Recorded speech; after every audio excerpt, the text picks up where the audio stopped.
I wouldn't be surprised by year end if we get above those 130 numbers that we saw earlier in June and end of May.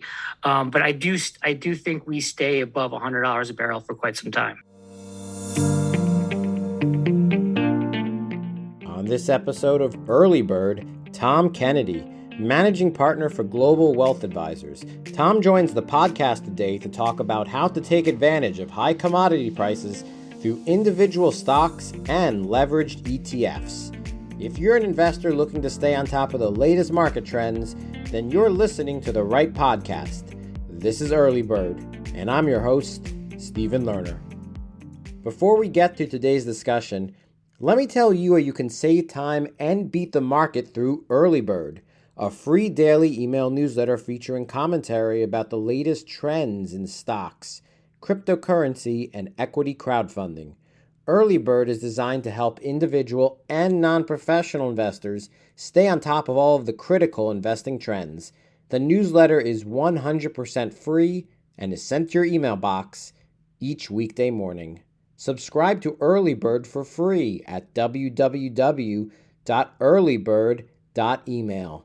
Once again, that's earlybird.email. And now, today's discussion. All right, Tom, welcome to the Early Bird podcast. How are you doing today?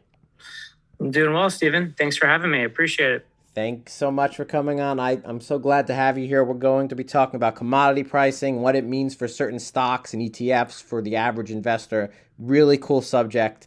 But before we get into that, Tom, let's tell the audience a little bit about you, if you could, 30 seconds or so. What should the audience know about you? Yeah, it's always tough to try myself in 30 seconds because I love to talk. But so I'm a managing partner at Global Wealth Advisors. We're a financial planning firm here in Texas. We have a 20-person team. I have two business partners. We have offices in Houston and Dallas. I'm located here in our Houston office. We do financial planning, so we have clients from all different demographics and backgrounds. I've been in the business personally for 15 years. I'm from the Northeast, New Jersey originally. I've been down here in Houston 12 years. I run our investment committee team. So we do all of our investing in-house. We have a little over $500 million in client assets that we manage, and we manage those through different portfolios, models. They're made up of everything from mutual funds and ETFs to individual stocks and options and alternative strategies. No crypto, but we do pretty much a little bit of everything when it comes to the investment side. I actually run a podcast called Your Money Momentum that airs every other Friday as well. And really, it just kind of started off as a platform to get timely information out to our clients and kind of took off from there. So that's a little bit of a little background on myself. Cool. You're certainly very impressive. So Tom, let's talk about this subject. It's been a tough year, 2022, for many investors, especially, retail investors, average investors who are still very new to this market. You seem to be pretty bullish on high commodity prices and stocks and ETFs affiliated with that. Could you, talk about that a little bit? Yeah, it's been a very bifurcated market, and when you look at where we're at year to date, I mean, really, not much has worked. And I could sit here for hours and talk about all the different stats on comparing it to this time period to that period. And when you start hearing comparisons to the Great Depression, it's just an ugly start to the year, and that's kind of where we're at. But one area that's worked out really, really well is commodities. Going into about June, I think June 8th was the top. The XLE, which is the ETF for energy, was up over 60%, and it rolled over a little bit. It's still up 35% year to date, but we started allocating towards commodities towards the end of last year, and the reason being is when you look at commodities, commodities is very broad in general, but what we have focused on is oil and gas. And when you look at last year, 2021, oil, WTI, West Texas Intermediate, it's so fragile, the supply and demand. Last year there was 95 and a half million barrels of production. Consumption was 97 and a half. So you had negative 1.8 million barrels a day that was in deficit. So you started seeing prices in oil start to take off. And we think that supply demand characteristic is going to continue into this year. And then all of a sudden, out of nowhere, you had Russia, Ukraine. And you look at Russia, I mean, they're accountable for about 10.5 million barrels of production a day, which is roughly 10%. And that hasn't even started to come offline yet. I mean, you're going to have sanctions on Russia for years and years to come. So, based on supply falling off, demand is continuing to remain strong. We think there's a good bull case for commodities in general, but in particular oil and gas. Yeah, it's certainly been an incredible year for the energy sector and specifically oil and gas, especially after many, many years where this entire sector has not performed that well and it's lagged the entire market. Tom, let me play devil's advocate real quick for a second. A lot of people might say that the run in the commodities space, especially with oil and gas stocks, it's already happened in the first half of 2022, and there's really no more room to run in the second half. What do you think about that? No, it's a good point. I mean, if the only data that I had to look at was 6 months, and I saw where energy was versus the rest of the market, I'd be with you. I'd say, back up the truck on XLF and technology and everything, but probably energy. But how I looked at it, how I've learned it was when in doubt, zoom out. And you actually look at the last 3, even go out 5 years. Energy really hasn't done much. It's lagged all the other sectors. I mean, you compare it to technology. I mean, it's nowhere near where technology has done. In fact, XLE has lagged the actual commodity itself over the last 3 years. So, and then you look at a valuation standpoint, based on all the sectors, looking at the 4 PE ratio. Versus the 20-year average, energy is still the most undervalued sector out of all of them. In fact, you have technology, consumer discretionary.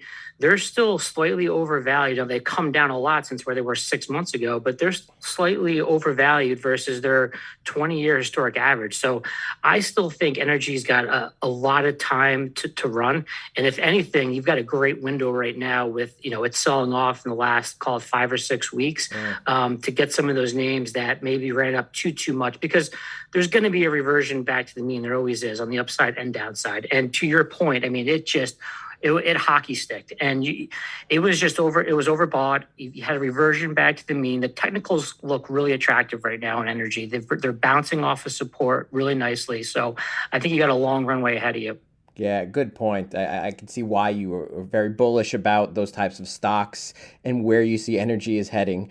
Let's take a look at the price of oil, WTI crude. This year, the price of oil has basically zigzagged as low as $80 up to $120. The average has been somewhere around $100. Where do you see the price of oil, WTI, coming by the end of the year? One of the big reasons for the sell-off in June, why oil rolled over, there was a couple of reasons. One is China. You look at China, they make up 15% of global consumption. I mean, they're huge. So there's zero tolerance COVID lockdown policy. I mean, depending on the week, they're in and out of it. I think COVID, for the most part, at least as it pertains to the markets, is behind us. So as the economies are all open, as long as China remains open, the demand destruction that the market priced in June, I think it was just overshot. And you couple that with the CPI numbers we got in June, everyone was talking about a recession. And if you're in a recession, demand falls off. And I just think it's overpriced. So I don't think demand falls off nearly as much as folks anticipated. I think you're going to have major supply constraints. You have Russia falling off. Not to mention, you look at the U.S., you look at the rig count. What's unique this time around with oil, you went to almost $130 a barrel. The rig count stayed sub 500. At our peak in 2015, we are at 1,900 rigs in the U.S. So they're not flooding the market with supply, which is usually what happens when prices go up. Producers want to take advantage of those prices, so they just turn on the spigot. Well, one, it's not that easy just to turn it on, and two, all the inventory that they had built up is now gone. So long story to answer your question, I wouldn't be surprised by year end if we get above those 130 numbers that we saw earlier in June and end of May. But I do think we stay above $100 a barrel for quite some time. Oh wow! Which right now that would be an increase. And obviously as the price of oil goes up, so does perhaps stock prices for companies in that space. It looks like, right?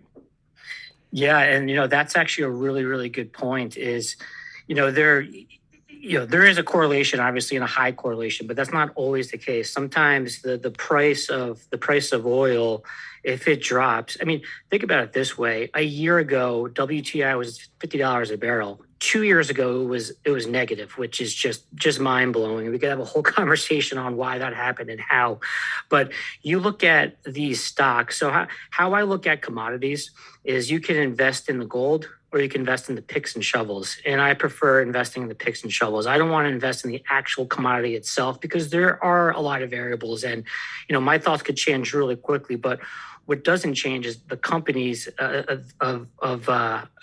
stocks, the stock prices, because, you're at $50 a year ago. What happened, 2015 was the first kind of battle test for these companies. The ones that didn't make it through 2015 when prices dropped, either went bankrupt or got bought out, because what we saw with the introduction of fracking, all these companies had to trim fat and bring their break-even costs down. So depending on whether you're the Permian or the Marcellus or the Bakken, I mean, offshore, depending on where you're at, you have different break-even points, but everyone was profitable at $50 a barrel. So talk about a great inflation hedge. You have a product that you were profitable at $50 a barrel on, and now is almost tripled. It got up to 130, it's at 100, so it's doubled. I think through these earnings, as you're going to see over the next couple weeks, I think the earnings are going to look really, really strong with these oil and gas companies because of how much oil has run, and it's a lagging effect. It'll take a couple quarters for that profitability to come through the earnings.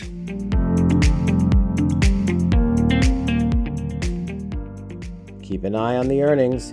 When we return, we'll hear from Tom about specific stocks and ETFs for investors in 2022.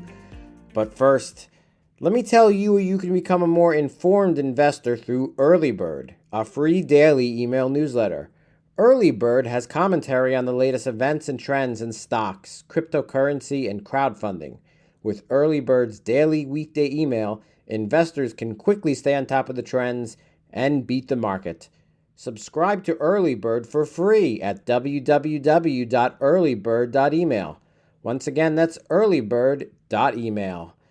And now, back to today's discussion. So, Tom, today we are talking about how investors can take advantage of high commodity prices through individual stocks and leveraged ETFs. Let's go into that. What are some of the stocks and ETFs that are best positioned to capitalize on this trend?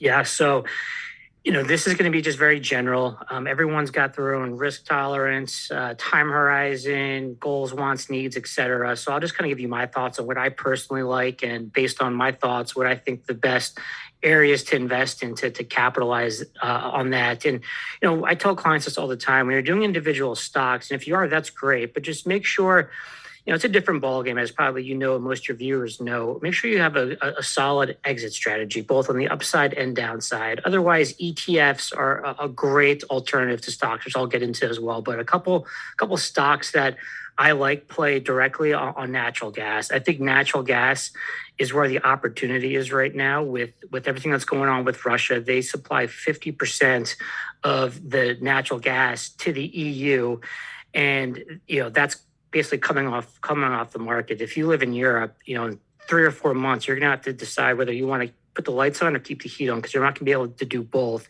based on what's going on. So you have spot prices right now in Europe of natural gas at $35. We're at $9 here. The best stocks and the best companies take advantage of that. One of them is Cheniere, LNG. Cheniere is one of the first companies in the U.S. to start exporting natural gas. They've been working and developing and putting billions and billions of CapEx dollars into their terminals to start to export this, because it's not like shipping a package. There's a lot of logistics that go into not only shipping natural gas, but also receiving it. Way above my pay grade, but they have terminals in Corpus Christi, Texas, and Louisiana. So the balance sheet looks phenomenal. They have 10, 20, and 30-year contracts in place. They just did a 20-year contract with Thailand, which is now able to import this natural gas. They got a 30-year contract with China. And I like their play on natural gas, because at $9 in the US and you got $35, $40 overseas, there's a tremendous amount of profit margin there, in my opinion. And then also where the technical stand on Cheniere, it looks really, really, really attractive. A second stock that I like is Kinder Morgan. Kinder Morgan is directly correlated with Cheniere. So Rich Kinder, who was one of the founders of Enron, he left before Enron became Enron. He started Kinder Morgan, and they have 70,000 miles of pipeline. They have 50% market share of the natural gas industry. So if you have natural gas going through pipe in the US, 50% market share is going through Kinder Morgan.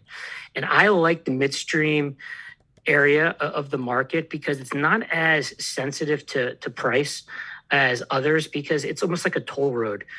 These are take or pay contracts. So think of a toll road, whether you have a Ferrari going through it or a Prius, they're paying the exact same toll. It's all volume based. So as long as there's natural gas going through the pipeline, which there is and will be increasing, they're getting paid the same on it. It pays a nice dividend.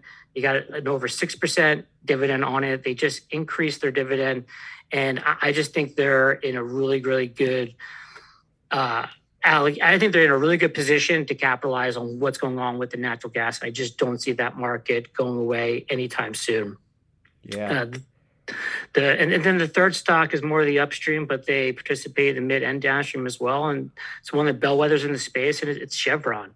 They pay a nice dividend, close to 4%. Their cash flow is, their balance sheet looks phenomenal. They got great cash flow.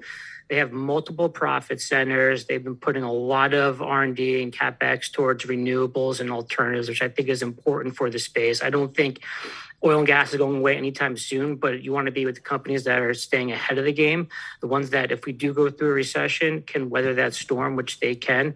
And they're just one of the best in the space, best names. So those are my go-to three right now, all kind of plays on natural gas. And then ETFs, which we can get into as well. Yeah, those are three really good examples. Thank you for getting very specific with those. All three of those stocks, they're up this year. They're part of the energy rally so far. The last two you said are really good value stocks in my eyes. And I always tell this to listeners: speak to a financial professional before you make any investing decision. I guess real quick, let's talk about those ETFs. What are some ETFs that you like right now? Yeah, so as I kind of mentioned in the front end, you can play the commodities themselves. You're not going to go into the futures markets probably, but you can play, USO, which tracks the price of oil, UNG is natural gas, GLD gold. So there's an ETF out there for everything. Mm-hmm. And then you can do the double levered and triple leverage ETFs to take advantage of those price swings. But the ETFs that I like, I stay away from those. The ones that I like, if I don't want to sit there and pick individual stocks, and I just want access and just want beta exposure to individual sectors that I like, whether it's energy or biotech, you can get very granular. So there's one ETF called FCG. It's a natural gas ETF. It's got 30 or 40 names. And it's gonna hold those companies that are focused and they're gonna benefit hopefully from this rally that we're seeing in natural gas or the oil and gas market. OEF is another. It's not OEF. IEO is another one. It's oil and gas producers, exploration and production producers, upstream. 50 holdings. That one's got a nice dividend, and there's. I tell clients if you want to find an ETF, there's a lot of resources that I use, but you can. I reverse find ETFs sometimes where I'll look up a stock and see what the top holdings are, who holds them, and 9 times out of 10 they're ETFs, and you can find unique ETFs that focus on certain areas. That's a good point. So I guess, Tom, these are some great ETFs. Overall, to kind of just wrap this up, you're talking about, for the rest of this year, with the market being in the state it is, taking advantage of the commodity markets and the prices that might go up in oil and gas. You think that's the best way to go for average investors, it sounds like.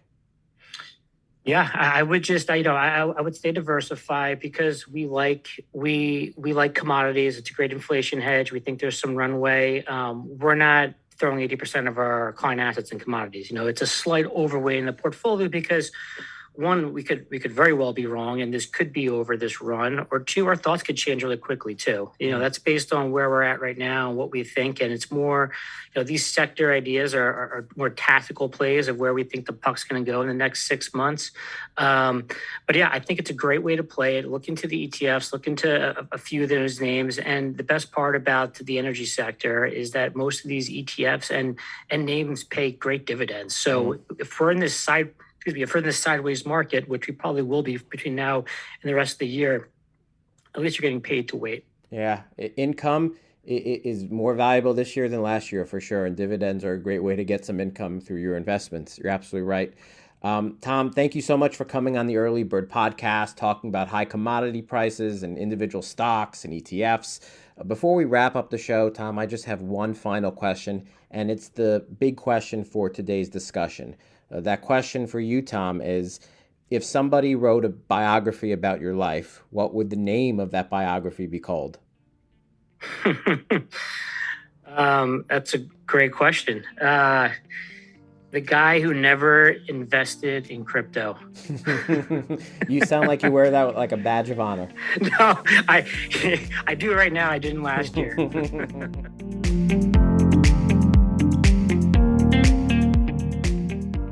Thank you again to Tom Kennedy for sharing your insights on stocks and ETFs. And thank you to everyone for listening to today's discussion. We'll be back next week for another episode of Early Bird. Have a great day.